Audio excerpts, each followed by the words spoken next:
Assalamualaikum warahmatullahi wabarakatuh. Dalam kesempatan kali ini saya akan berbicara sedikit tentang dunia perklinikan. Banyak sekali yang mengatakan di sana sini bahwa klinik itu adalah hal yang negatif, bahwa klinik itu adalah hal yang kurang baik, bahwa klinik adalah sesuatu yang nyimpang dari ajaran-ajaran atau akidah agama. Sebenarnya kalau kita mau memahami lebih dalam atau mau memahami dengan arti yang sesungguhnya, maka kita tidak lagi beranggapan bahwa klinik itu adalah sesuatu hal yang selalu bisa dikategorikan sesuatu yang buruk atau sesuatu yang negatif. Perlu diingat sahabat-sahabat semuanya dimanapun berada. Di Indonesia ini, selama ratusan tahun, budaya kita ini terjajah. Termasuk salah satunya adalah budaya Jawa, sehingga dulu pernah gempar yang namanya haram untuk memainkan alat musik yang berupa gamelan, haram untuk memainkan wayang, dan lain sebagainya. Bahkan merambah ke sebuah keklinikan. Perlu sahabat-sahabat ketahui bahwa klinik itu adalah sesuatu hal yang tidak selalu buruk, tidak selalu jelek, tidak selalu negatif. Karena makna atau arti dari sebuah kata klinik atau klinik, orang Jawa menyebutkan klinik ya, tapi tulisannya klinik gitu. Klinik adalah sesuatu yang disembunyikan, yang artinya sesuatu hal yang tidak seharusnya atau sesuatu yang tidak layak untuk disebarluaskan dikarenakan alasan-alasan tertentu.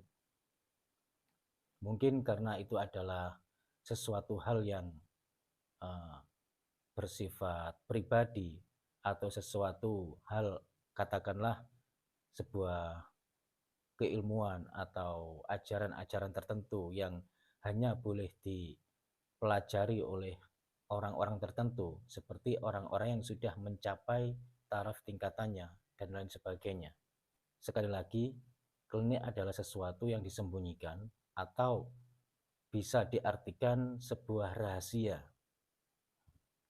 Contoh, pada saat kita berzikir tanpa kita ucapkan menggunakan lisan kita, tanpa kita syariatkan, kita berzikir di dalam hati, itu juga klinik teman-teman.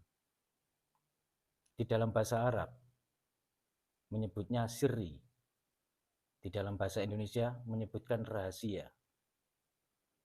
Lalu yang menjadi pertanyaan saya, kenapa banyak sekali ajaran-ajaran dari leluhur kita, termasuk terutama yang saya ketahui, ajaran-ajaran yang adiluhung, adat budaya yang adiluhung, yang banyak menyimpan pesan-pesan moral yang terkandung di dalamnya, yang sangat baik, itu banyak sekali yang menyebutkan bahwa itu adalah hal yang kurang baik, termasuk salah satunya klinik.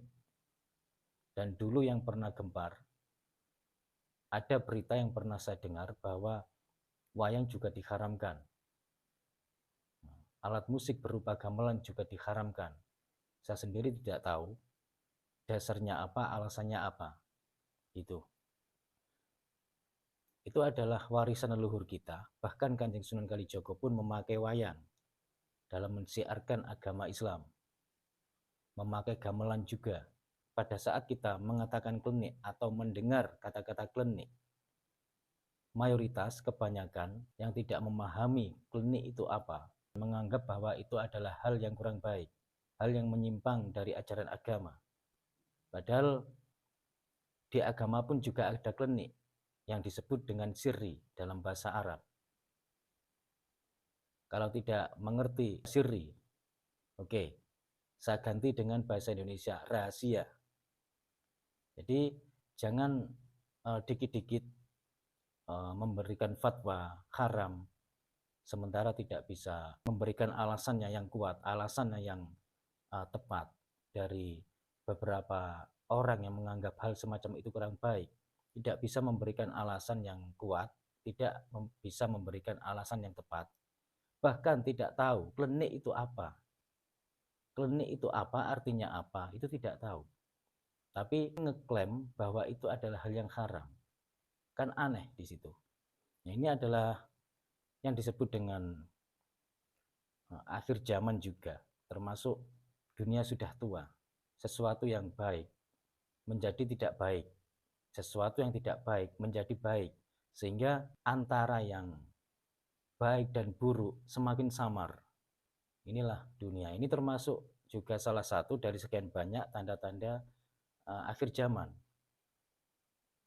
Namun jarang sekali yang menyadari hal semacam itu karena banyak sekali yang menghiraukan, mungkin terlihat sepele, tapi menurut saya itu bukanlah hal yang sepele. Bahkan sesuatu yang disunahkan oleh Rasul pun itu juga diharamkan. Contoh, kita memakai wewangian, entah itu dari jenis minyak, entah itu dari jenis yang dibakar seperti dupa, kemenyan, dan lain sebagainya. Itu katanya mengundang setan, itu yang sering saya dengar. Karena untuk mengundang setan, itu dari diri kita sendiri, dari niatnya, bukan dari sesuatu yang disunahkan oleh Rasul. Apakah Rasulullah itu mengajarkan kita untuk mengundang setan? Sedangkan wewangian itu disunahkan. Pernah saya juga dibilang bahwa saya pada saat saya memakai wewangian, ada yang bilang bahwa itu adalah mengundang setan. Saya tidak marah, saya tidak sakit hati.